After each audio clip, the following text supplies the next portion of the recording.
Assalamualaikum warahmatullahi wabarakatuh. Perkenalkan, nama saya Yulanti Hanja. Saya adalah mahasiswa D3 Keperawatan Poltekkes Kemenkes Ternate. Kali ini saya akan membahas mengenai prosedur dengan tindakan kebutuhan rasa aman dan nyaman. Meliputi yang pertama, melakukan teknik water sponge, yang kedua, melakukan teknik restrain pada anak, yang ketiga, penata laksanaan kejang pada anak, yang keempat, prinsip isolasi pada anak dengan penyakit campak. Kita masuk pada pemeriksaan yang pertama, yaitu pemeriksaan tepit sponge. Pengertian, tepit sponge merupakan tindakan mengompres yang dilakukan dengan menggunakan handuk atau waslap yang dibasahi dengan air hangat dengan suhu 37 derajat Celcius. Tepit sponge merupakan salah satu teknik kompres hangat untuk menurunkan suhu tubuh febris. Tujuannya yang pertama, meningkatkan kontrol kehilangan panas tubuh melalui penguapan. 2. Memberi rasa nyaman. 3. Menurunkan suhu tubuh yang demam.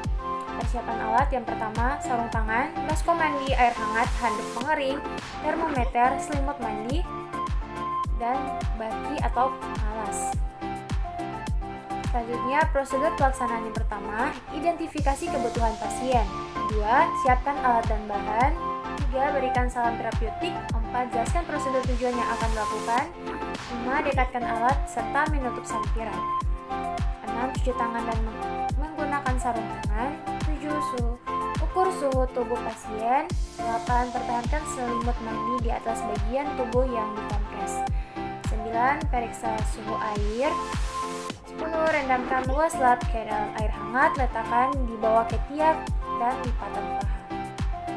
11. Secara perlahan ekstremitas dikompres selama 5 menit. 12. Bila suhu belum turun, lakukan ke bagian punggung dan bokong selama 3-5 menit. Kaji ulang suhu tubuh pasien selama 5 menit. 13. Ganti air bila sudah tidak hangat. 14. Bila suhu tubuh turun sedikit di atas normal, hentikan prosedur. 15. Keringkan ekstremitas dan bagian tubuh secara menyeluruh, selimuti dengan selimut tipis dan menyerap keringat. 16. Ganti linen bila basah. 17. Evaluasi respon klien. 18. Rapikan peralatan dan buka sampiran. 19. Lepaskan sarung tangan dan mencuci tangan. 20. Catat hasil tindakan dalam catatan perawatan. Selanjutnya kita masuk pada prosedur restrain pada anak. Pengertian, restrain secara umum mengacu pada suatu bentuk tindakan menggunakan tali untuk mengekang atau membatasi gerakan ekstremitas yang berperilaku di luar kendali, yang bertujuan untuk memberikan keamanan fisik dan psikologis.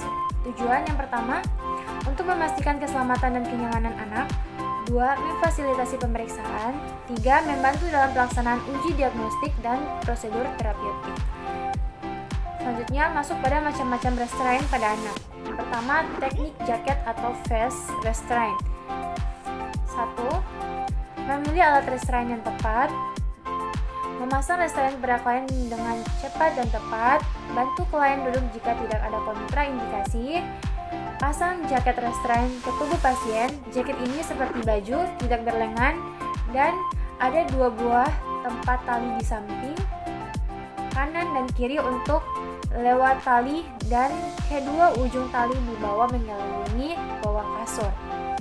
Selanjutnya, pastikan tidak ada bagian vest yang berkerut di bagian punggung pasien. Masukkan genggaman tangan di antara restrain dan pasien untuk memastikan bahwa pernapasan tidak dibatasi oleh restrain. Selanjutnya, hindari mengikat restrain pada side rail tempat tidur. Mengamankan restrain dari jangkauan pasien. Menyediakan keamanan dan kenyamanan sesuai kebutuhan, memeriksa bagian tubuh yang direstrain, dan memperhatikan respon klien. Selanjutnya, 2. Baju restrain. Memilih alat restrain yang tepat, memasang restrain pada klien dengan tepat dan cepat, pegang pundak klien dan tangan yang agresif, berjalan di belakang klien dan tetap posisi menyerbu. Pakaikan baju dengan cepat, handle tangan klien ke belakang seperti orang di borgol.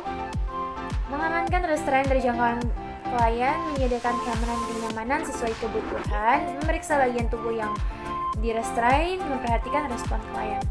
Yang ketiga, teknik elbow restraint. Teknik ini umumnya digunakan pada anak-anak dan bayi guna mencegah anak menekuk tangan dan mencapai inisiasi atau alat terapeutik lain yang menempel pada anak. Yang pertama, memasang restraint pada klien dengan cepat dan tepat. Pegang lengan klien, pasang ikatan ke klien, masukkan satu jari sebelum diikat agar tidak terlalu kencang. Hindari mengikat restraint pada set rail tempat tidur, mengamankan restraint dari jangkauan klien, menyediakan keamanan dan kenyamanan sesuai kebutuhan, memeriksa bagian tubuh yang direstrain, memperhatikan respon klien. Masuk pada penatalaksanaan kejang. Pengertian, kejang epilepsi merupakan manifestasi keseimbangan dan sirkulasi listrik di otak. Tujuan yang pertama untuk mengatasi serangan jantung dan untuk mencegah dan meminimumkan cedera akibat kejang. Persiapan alat yang pertama, spatel lidah, section siap pakai, peralatan pemberian oksigen siap pakai, peralatan kompres, termometer, tensimeter, senter, persiapan injeksi, obat anti kejang, mangkuk kecil, tisu, vaselin, dan bengkok. Prosedur tindakan yang pertama, mencuci tangan. Yang kedua, baringkan anak, kepala dimiringkan dan ekstensi. Pasang spatel lidah yang telah dibungkus dengan kain kasar. Bersihkan jalan napas dari segala hambatan, jalan menghisap lendir. Berikan oksigen, ukur TTV. Bila suhu tinggi, berikan kompres. Berikan obat anti kejang sesuai instruksi. Perhatikan keadaan kejangnya, sifat dan lamanya. Observasi keadaan umum dan reaksi selanjutnya. Bila anak sudah sadar, berikan minum air hangat yang manis. Bila perlu, ganti pakaian anak. Rapikan alat, kemudian mencuci tangan.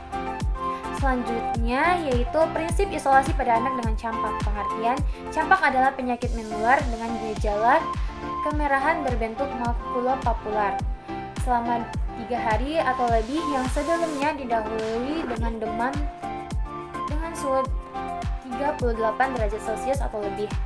Juga disertai salah satu gejala batuk, pilek, atau mata merah. Bagi pasien yang menderita campak harus diisolasi karena campak sangat menular, terutama sekitar 4 hari sebelum ruam dan 4 hari setelahnya. Maka penderita campak sebaiknya tidak melakukan kegiatan di mana anak banyak berinteraksi dengan orang lain. Hal ini untuk melindungi teman ataupun keluarga agar tidak tertular. Penderita rentan menghindari kontak dengan seseorang yang terkena penyakit campak dalam kurun waktu 20-30 hari. Demikian pula pada penderita campak untuk diisolasi selama 20 atau 30 hari guna menghindari penularan di sekitar lingkungan.